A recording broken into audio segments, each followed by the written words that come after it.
Magic মশলা এখন বাসায় তৈরি করুন অল্প কিছু উপকরণ দিয়ে। এটা বানানো খুব সহজ আর যে কোনো খাবারের স্বাদকে অনেক গুণ বাড়িয়ে দেয়।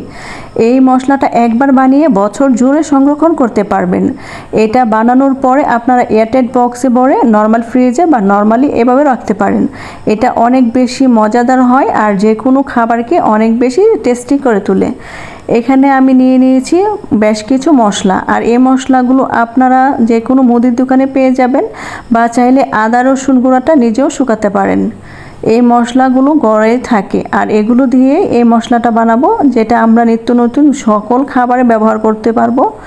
এখানে আমি নিয়েছি 2 টেবিল চামচ কর্নফ্লাওয়ার, নিয়ে নেব 1 চা চামচের মতো সাইট্রিক অ্যাসিড, 2 চা চামচের মতো লবণ, 2 টেবিল চামচ টেস্টিং সল্ট, 2 টেবিল চামচ চিনি, লাল মরিচ গুঁড়ো নিয়ে দেবো 2 চামচ, তারপরে গোলমরিচ, গরম মশলার গুঁড়ো, পেঁয়াজ গুঁড়ো, মেথি, আদা রসুন গুঁড়ো, নিয়ে নিব হলুদ গুঁড়ো, ধনিয়ার গুঁড়ো, জিরার গুঁড়ো, আর দিয়ে দিব আমি আমচুর পাউডার।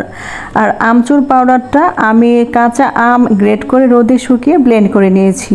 আর এটা যে কোনো খাবারে দিলে এটার টেস্টটা একটু টক টক লাগে, খেতে অনেক বেশি ভালো লাগে। আপনারা চাইলে এটা যে কোনো দোকানেও কিনতে পাবেন।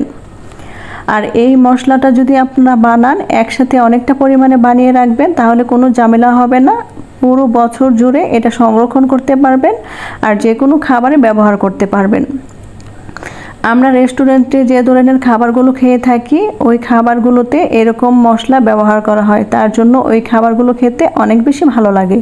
তো আপনিও যদি এই মশলাগুলো দিয়ে একবার বাসায় বানিয়ে নেন তাহলে অনেক দিন পর্যন্ত এটা ব্যবহার করতে পারেন। তো সবগুলো মশলা এখন আমি একটা ব্লেন্ডারের জারে দিয়ে দিব আর একটু সময় নিয়ে এটাকে খুব ভালোভাবে একদম মিহি করে গুঁড়ো করে নিতে হবে। তো সবগুলো মশলা আমার গুঁড়ো করা হয়ে গেছে, আপনারা দেখতেই পাচ্ছেন যে এটা কতটা স্মুথভাবে আমি গুঁড়ো করে নিয়েছি। আর এইটা থেকে এত সুন্দর স্মেল আসছিল, আমি তো প্রত্যেকটা খাবারেই চেষ্টা করি অল্প অল্প দেওয়ার জন্য। তো আপনারা যদি ভাজা পোড়া বা নুডলস, বিরিয়ানি সব ধরনের খাবারে এটা ব্যবহার করতে পারেন। আর এটা ব্যবহার করলে খাবারের স্বাদ অনেক গুণ বেড়ে যাবে।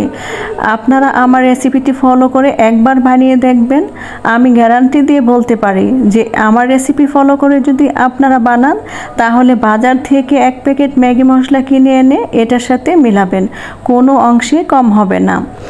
এতটাই পারফেক্ট হয় এই মশলাটা। আমি তো একসাথে অনেকটা পরিমাণে বানিয়ে সংরক্ষণ করে রেখে দিই, আবার যখন শেষ হয়ে যায় আবার বানিয়ে রাখি, তাহলে আর কোনো ঝামেলা নেই, বাজার থেকে কেনারও ঝামেলা নেই।